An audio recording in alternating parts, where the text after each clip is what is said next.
Hey guys, today's video is a one topic video on favorite sarcasm person, Gabbie Hanna. My social media will be in the description along with my second channel, which is a beauty channel, and anything else you might need to find will all be in the description. So let's just get into it before I keep on babbling. So Gabbie Hanna recently was featured in like a interview by Buzzfeed, which like if we're going to Buzzfeed for great journalism, then I think we're already lost. But anyway, they wrote an article, some journalist wrote it, I'll put it on the screen, basically just being like, everyone hates Gabbie Hanna and Trisha's being mean to her. I've got to read out a section of the article just to give you an idea of the tone of the article. I just think it's a little bit gross the way it's written, almost like we are to blame for Gabbie Hanna's mistakes. So one bit of it says, she can't move forward because they won't let her. Everything she posts is another reason for them to bring up the exploited dead teen, the allegations of being apologist, the molting makeup brushes. If people aren't taking shots at her in the comments of her TikTok videos, then they're making memes of her. I honestly just want to be left alone, Hanna said, but they just can't resist. It's this big pity party for Gabbie Hanna that I just can't stand behind, mainly from a, I guess you could say, reputable source, aka Buzzfeed, a multi-million-dollar like corporation. To paint someone like that in such a light is just a little bit gross to me and just a complete misinformation. And then just when you think the article might get better, it just gets worse. The allegations levied against Hanna range from the tedious makeup brushes. Do you mean by tedious scamming her fans and then telling them they should manage their expectations instead of being sincerely sorry for the fact that her fans got scammed? To the sincerely awful, ignored her friends' alleged, but they're not worse than those about any of her often male counterparts. Like, are we really using this whole like sexism thing in this moment? Yes, there are people doing worse things than her. There are also people doing the same awfully bad things as her. But does that make the stuff she's doing any less awful? No. If I murder someone, I can't go, well, those people murdered as well. It's like, I'm not awful, okay? I shouldn't go to jail. She's a manipulative asshole. Take a number. She's insincere. Who isn't? YouTube helps the worst of humanity float to the top and rewards them for their worst behavior.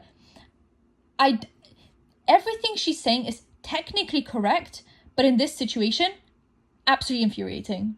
Like, I already spoke about this recently. Trisha went on Twitter and was just really angry that they were interviewed by Buzzfeed, and then obviously everything kind of like turned around and was used against Trish, and it was just like a whole thing where Trish was like, I shouldn't have done this, I want this whole interview to be scrapped, I want this whole article to be scrapped, I just don't like the way they have phrased things. I feel like this is what happens with mainstream media, and I know Buzzfeed is technically a social media creation, but I feel like they've leaned more mainstream media than anything, and this is what happens when mainstream media tries to cover drama. Like, I feel like at some point, like, I do understand, you know, we're not journalists, we don't do things by the book, we don't do things necessarily the way maybe like a journalist after a degree would, right? Like, there's mistakes that we make as rookies, but I just feel like we have more of a grasp on what is happening on the internet than most journalists do, because they're 20-something, 30-year-olds who just don't care, okay? They don't care about the drama, they care about their everyday lives, paying bills, having children, doing the whole thing. They don't care about what a 15-year-old is doing, or who's cheating on who, or what TikTok drama is happening. So I feel like they just really don't have a grasp on what's happening. I feel like if you haven't followed Gabbie Hanna and her story for the last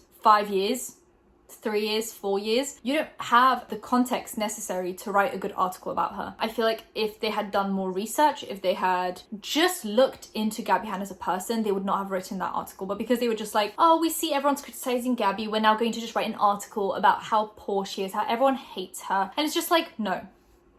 People don't hate her for no reason. People hate her for very valid reasons. We started with Cancel Cosmetics, then went to the monster meme, then we did just weird, questionable storytime videos. Even recently there was this content creator that she had accused of being misogynistic on Twitter because he did a Smash or Pass video ages ago, and she basically said how when he did that Smash or Pass video, it was misogynistic, even though she reacted to it and laughed about it, and then she did a Smash or Pass video as well. So like, does misogyny only work one way? Is that what it is? Can you not be misogynistic to him by saying like, oh, I wouldn't smash you? So it's only misogynistic when he did it to you. And then she tells a story on her Instagram story how she met him at a party and he basically ran away when confronted. And there is a vlog of the interaction and he didn't run away. They joked around together. She's a pathological liar and I can't trust anything she says. So now we're just kind of like skeptical about any stories you tell. So anyway, this article is written and they're like, yeah, everyone hates Gabbie. I'm like, yeah, well, because she is an awful human being. That's why everyone hates her. So Trish got really angry about that. Understandably so. Then Gabbie's just posting like normal, posting weird things on Twitter, like how she's painting stuff and doing things. I'm just tired. I have to follow her for the sake of having this channel, and it's like the moment she stops being a content creator, I will unfollow her. Like the moment well, no, I won't. I don't think she'll ever stop being a content creator, because she just thrives on this attention that she gets from people, whether positive or negative. So Jessie Smiles posts a thread. I get tagged into it immediately. Drama channels that I'm friends with send it to me immediately. They're like, oh my God, Angelika. I'm like, yes, I saw it. We get snippets of phone calls that Jessi has had with Gabbie Hanna, messages, any discrepancies in stories that she has told when she has contradicted herself. Basically just like Jessi edited together this masterpiece of a video where she was like, this is what you said to me, and then here is you publicly saying something completely different. Here's what you said to me, and then here's what you're saying publicly that is completely different. Like, just constant contradictions. So in the first bit, we have a phone call between Jessi and Gabbie, and Gabbie says, can we record this? And Jessi says, yes, I was just going to ask the same thing. I want to record this as well. Okay, so they both are fully aware of this phone call being recorded, and Gabbie still comes across as an awful human being. So Gabbie, basically, they get into this whole Curtis hanging out with Gabbie situation that we've been talking about for ages. And Jessi basically says, you know, he called you on FaceTime, you answered, you have a conversation. She goes, well, I didn't have his phone number, so I didn't know he was calling. Fair enough. You know, sometimes you answer phone calls, you're like, oh, not what I expected, which is why I don't answer unknown numbers. And she goes, okay, so when you found out it was him, wouldn't that have been the right time to hang up on him? And she was like, no, I wanted to hear him out. First red flag.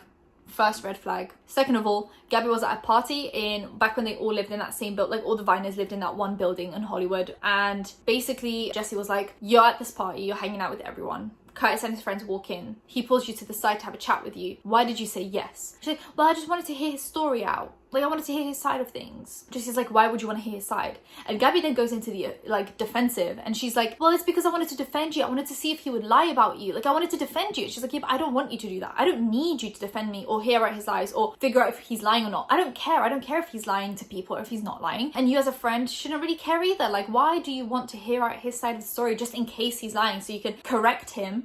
And she was like, yeah, I mean, he told me, like, the night of everything that happened, like the criminal acts. She's like, why would you want to hear that? Anyway, Jessi then keeps on calling her out for this thing, and Gabbie finally snaps and shows her true face, her true form. And she says, well, you can't expect me to not have friends. Well, I need to collaborate with people. I need to network. And that is where the veil lifts and we see true Gabbie. Jessi then gets into the tweet. So she goes, you know, Gabbie, like, you've tweeted about the case for a long time. And you can't say you didn't know about the case because you were tweeting about it the day that the news broke. So obviously Curtis commits a crime against Jessi, right? This all goes to court and then TMZ reports on it. The day that TMZ reports on it, Gabbie Hanna starts joking about how TMZ is writing about Viners and how they're so important that, like, you know, TMZ is writing about Viners, and like how she's grabbing her popcorn to like read the story of someone's worst night of their life. So then Jessi's like, you couldn't. So Gabbie all this time has been saying that the tweets are about something else, they're about a different situation. Then she switches the tune and says that it's about this situation, but she didn't know what the situation was. Jessi's like, look, you knew what the story was because, and then she links two different situations here. She's like, here you knew, and then the story breaks. So you must have known because you already knew about the situation. So when the story broke, you already knew about it. So you couldn't say that you didn't know because you knew ages ago. And Gabbie's like, yeah, but like I didn't know you too well, so I thought it was like, just because you don't know someone too well doesn't mean you have to joke about a crime being committed against them. Like, is that like the situation? Like, if you're friends with someone, you don't make jokes about a crime, but if you're not friends with someone, you can joke about crimes. Okay, so then she's like, so you publicly said that those tweets were not about me and that you didn't know about the whole situation, but now you're admitting that you did know about this situation. So you publicly lied to people. And Gabbie's like, oh my god, no, but like I'm being attacked, I'm suicidal, I want to kill myself. And she's like, I just asked you a simple question, like realistically, yes or no, like did you know, did you not know? Because you're lying to people, but then whenever someone calls you out on your lies, you're like, oh, I'm suicidal, I want to kill myself. And it's like, suicide is not a joking matter, it's not some kind of a get out of jail free card. You can't, whenever you're being called out and put on the spot and pressured, you can't then just be like, oh, suicide. Because it's disgusting to do that. It's a disgusting thing to do. Gabbie says, I publicly apologize to you so that my fans, you know that I am a good person. So how about you publicly apologize for calling me out for all of this? And Jessi's like, and Jessie Smiles is like, this whole conversation, I have proved time and time again that you lied and that you're an awful person, that you continue to be friends with Curtis, even after finding out that he committed a crime against me. And now you want me to apologize for what exactly? And Gabbie's like, well, because I've been attacked.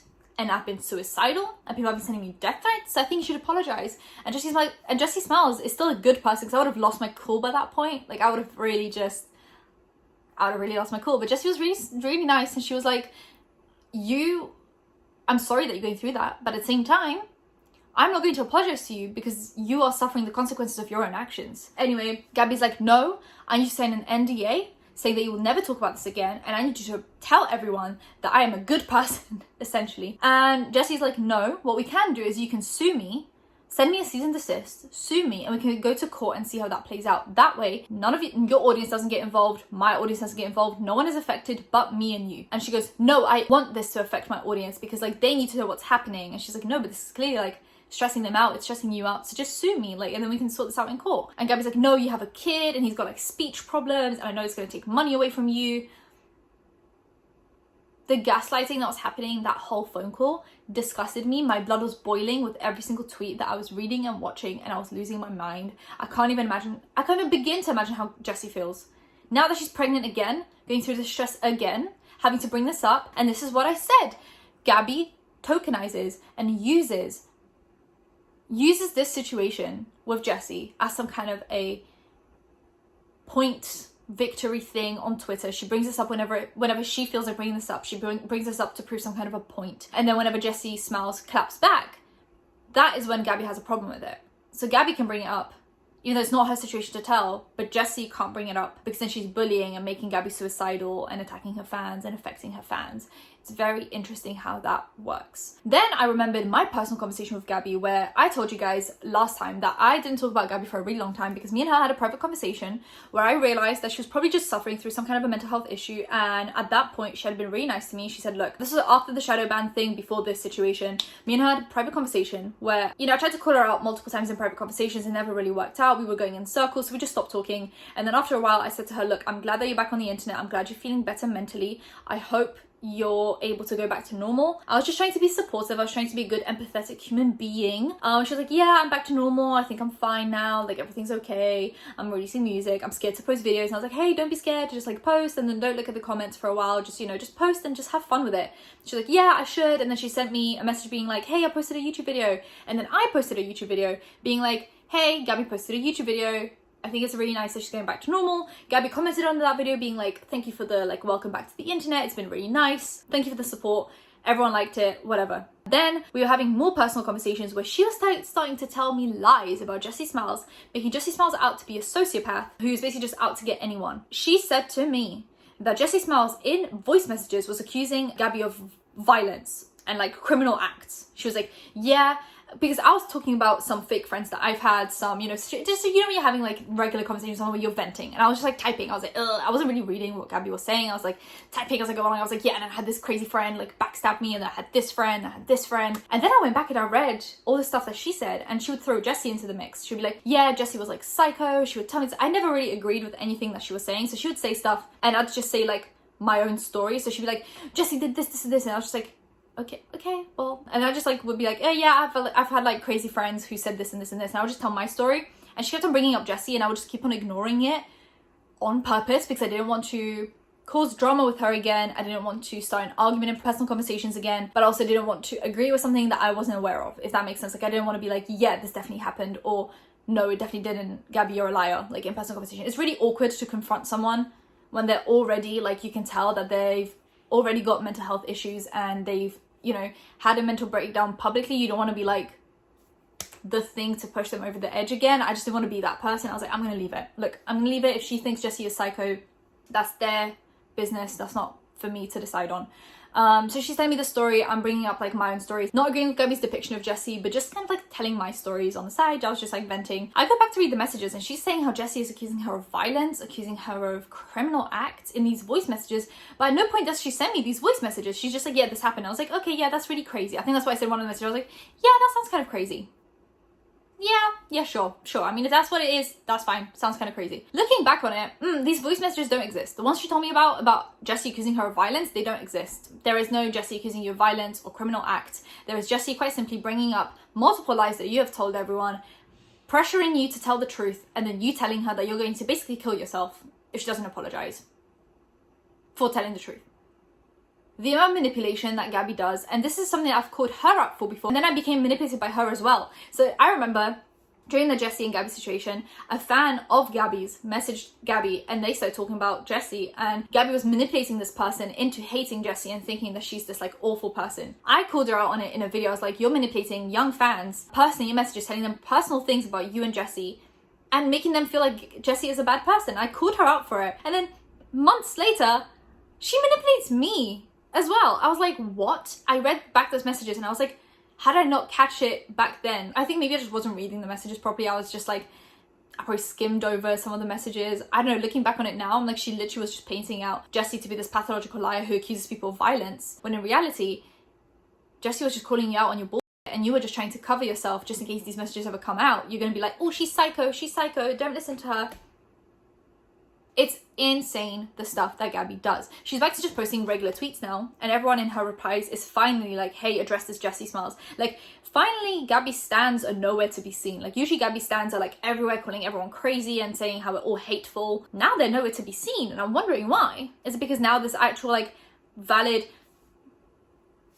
proof right there? Like, it's visible proof that Gabbie is an awful human being. I think that's why her stands are nowhere to be seen, and all her replies are now flooded with, you're a apologist, you need to apologize, like, when are you going to address this? You're posting your like paintings, but we literally don't care. Apparently, if you Google apologist, Gabbie Hanna comes up because of the Urban Dictionary definition.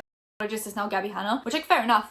That's probably a very good comparison, very good example of a apologist is Gabbie Hanna. Anyway, if you guys enjoyed today's video, give it a thumbs up, comment down below, anything in the comment down below, and subscribe because I post videos every time something happens, so hit that bell when you notify when that's happening. Social media links in the description. I'll see you in my next one. Bye, guys.